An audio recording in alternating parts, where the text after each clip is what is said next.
Stone Cold Prose, building better words. Hi guys, welcome back to Stone Cold Prose, where we build better words, better thoughts, and better men. I'm Miles Watson, novelist and author of numerous award-winning series, including Cage Life, Sinner's Cross, and The Chronicles of Magnus. I worked in Hollywood for 12 years, law enforcement for another 10, and now I break it all down and build it back better. So let's get into this unscripted rambling style. I want to do a quick video today on an idea that I will explore later and more fully. I'm going to move this camera slightly closer. Can't miss any of these age blemishes on my skin, can we?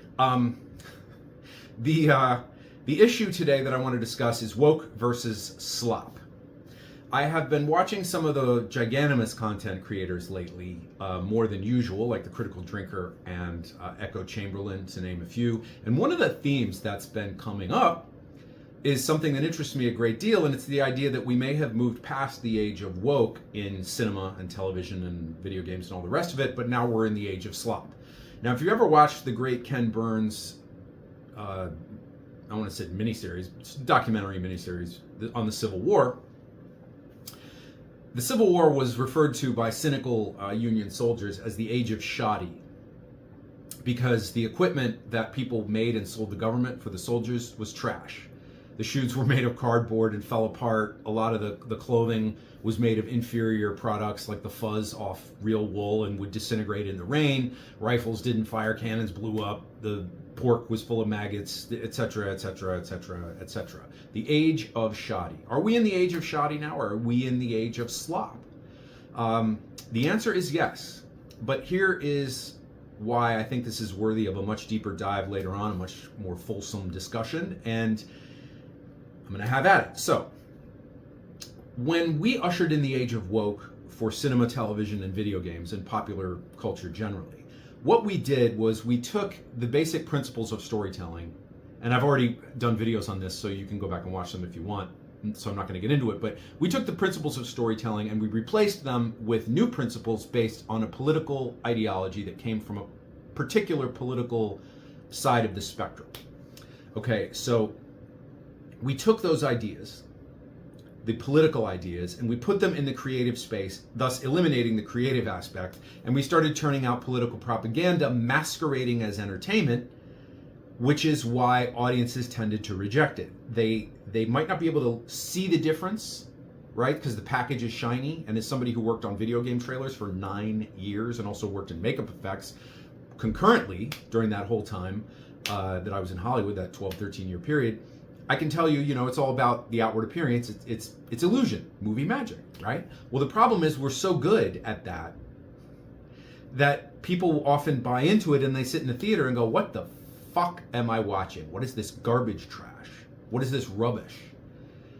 Because it's like if you ate a hamburger, but it was all made from all like phony ingredients, you can't tell the difference. But your stomach can tell the difference. Maybe your taste buds can't, but your stomach can. And it's like that with a lot of the woke, heavy messaging, political propaganda masquerading as entertainment. It might taste the same or look the same, but it doesn't digest the same. And I won't take that thought any further, because we don't have to go there. But you know what I'm talking about. So here we are in this circumstance, in this situation. Woke has failed financially, which is why it's sort of leaving. That and the election results in the general election, I think, the tide has just turned. It's not a question of what your political beliefs are watching this right now, or whether you agree or disagree, but I think just from an objective standpoint, the tide has turned away from it culturally in the creative, what's called the creative space, meaning what we generically refer to as Hollywood. And when I refer to Hollywood, I'm obviously not talking about the town.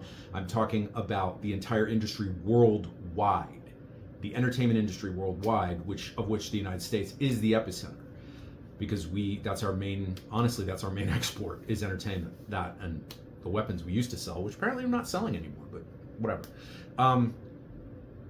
So woke took the creative process and replaced it with ideology, and ideology requires people of a certain political persuasion writing the scripts and coming up with the ideas, right? So those people are kind of propaganda hacks. They might be well-meaning, they might be great people in their personal lives. I'm not going there in this video. I'm just saying they are people who are kind of hacks because they are literally writing from a standpoint that entertainment is secondary or tertiary to getting the message across. So we had 10 to 15 years of this in our entertainment. And one of the side effects, or actually it wasn't a side effect, but one of the concurrent effects, parallel effects of making entertainment woke was that the people, this entire thick, huge strata of people who really knew what they were doing in Hollywood, the writers, they got purged and put out to pasture, right? They got purged and they were replaced by people who checked the right boxes. And that's just a fact. I was there. I know what I'm talking about. This is one of those things I'm not willing to really entertain a lot of discussion on because I saw it, as so many other people did, firsthand. And you don't have to see it firsthand. When you go into a writer's room and you see people who are 26, 27, 28 years old with almost no life experience, who came straight out of some kind of liberal arts college or film school, or who were grandfathered in due to their bloodline, and they're in a room and they're controlling a $500 million, billion-dollar franchise or picture or whatever. These people have no life experience, but they've been ideologically trained. And so their ability to entertain is just naturally lower. Even if they were naturally very talented, their technical skill is down here. Okay, you with me on this? So here's the thing. You purged the people who knew what to do because they were the wrong gender, the wrong sex, the wrong age. They looked a little too much like me. They were the wrong generation. You got rid of them in favor of much younger people who don't really know what they're doing. And then now that woke has kind of ebbed, it's almost like, what do you do in the Soviet Union in 1992 when it's disintegrated and now it's Russia? And your degree is you have a doctorate in the science of Marxism-Leninism. You swing a fucking mop. That's what you do. You have a useless degree in a dead ideology, and now you're in a world where you have to have a practical skill to feed your face, right? To survive every day, you can't just spread a bunch of bullshit. You actually have to get up and weld something, or go to a factory and assemble something, or dig a ditch, right? Or serve somebody food. You actually have to do something now. So the Age of Slop, as it's called, the Age of Shoddy, if we want to go with my historical analogy, the Age of Shoddy is what we're in now, and the reason that we're in it, the reason that we're seeing these low effort, kind of unimaginative, derivative, redundant, ugly films. They're physically ugly. They're either color saturated to the point where you want to puke, or they're sort of washed out. They have this very washed out look. They've been color corrected, and they've screwed around with the tones and the temperatures of the colors, so to speak. You get to this point where the films are ugly, they're kind of boring, they're unimaginative, and they're not creating any new narratives, or if they're trying, they're sort of failing. Everything's extremely derivative. So where we're at now is that we have this Age of Shoddy where we've purged all the people who actually knew how to really make good movies, good video games, good television shows. Now that the woke people are sort of like having to get real jobs, there's still this vacancy. You purged the entire strata of people who were battle-tested, seasoned veterans who knew what the fuck they were doing. And you replaced them with 20-somethings and 30-somethings who do not know what they were doing because they didn't spend enough time in the trenches. They didn't learn their craft. They certainly never learned how to elevate craft into art, which takes a long time and a lot of passion and a lot of defeat. When you look at a guy like David Chase, who created The Sopranos, David Chase was one of the writers on the Rockford Files. Think about the level of apprenticeship that David Chase had to get to the point where he could make The Sopranos. Think about that. Really revolve that around in your mind. Okay? These guys came up in the 60s, 70s, and 80s.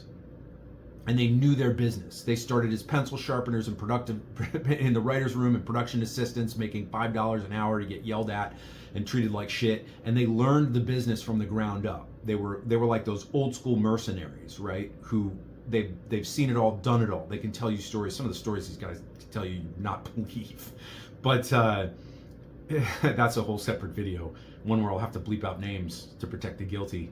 When they're telling stories about having bowls of cocaine at craft services table along with the peanut butter sandwiches. But my point being, these guys learned their trade. They're veterans. And even though they can fail just like any other human being can fail, they had technical ability, passion, and experience. They raised their craft sometimes into the level of art. Now, the people today can't do that because they simply don't have the foundations. They're like boxers who weren't really taught the fundamentals. And now they're at a championship level and they don't know the fundamentals. How the hell do I throw a jab? Do I keep my chin up and my hands down, or is it hands down, chin up? I don't remember. Meanwhile, they're getting KTFO'd. So it's like, you have to understand something. The age of slop that we live in is only marginally better than the age of woke, because we're not going to be getting good movies, good TV shows, and good video games just because woke has receded. There's a whole problem that we have yet to address. And addressing that problem is the next battle that has to be fought. Not saying the battle for pop culture is by any means over. It's not. But I do believe the Gettysburg or Stalingrad of woke has occurred, and now it's going to be on its back foot for some years to come, hopefully receding to some reasonable level.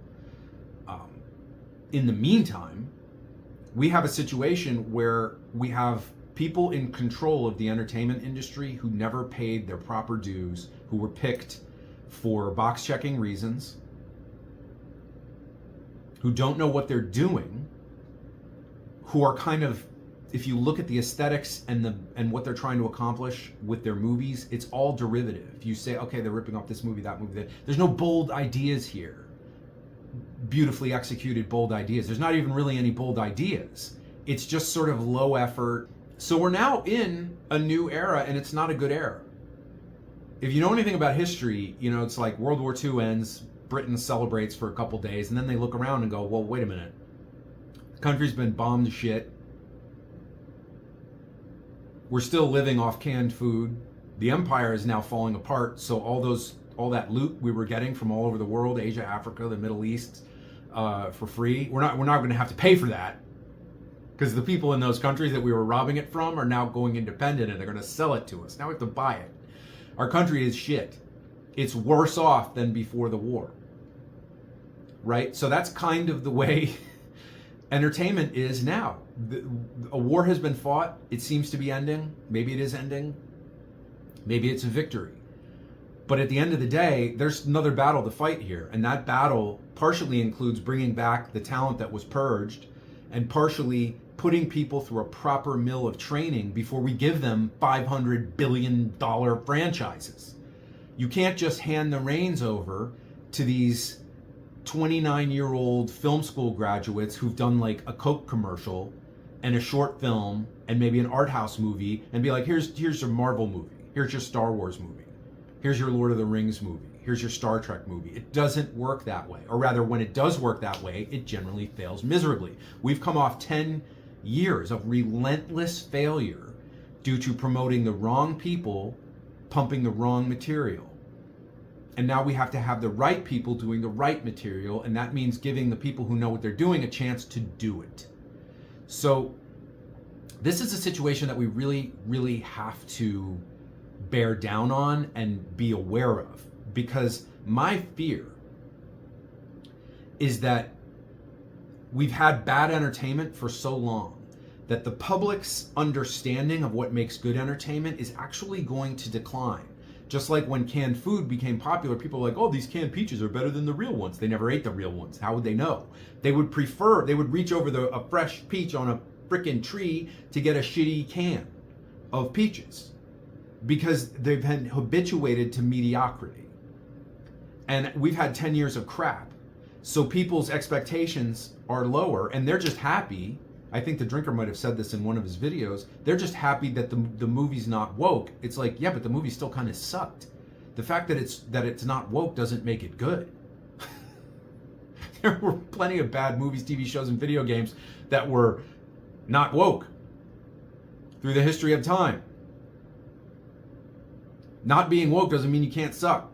So this is something that we really, really have to pay attention to, and it's going to require some humility and some restructuring and giving some people who have been put out to pasture too young a chance to come back if they're willing to, and to promote people who know what they're doing, and then bring them along properly with a proper training and a proper sort of, you become an apprentice, you become a journeyman, and you become ultimately a master.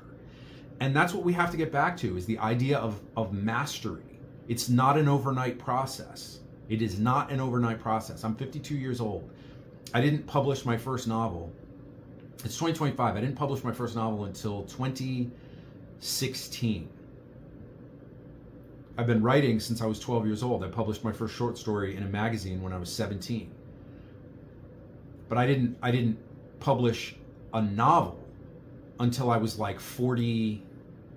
How old was I? 26, that's 10 years ago. So I was like 42, something like that. It took me that long, right? I had to learn the craft.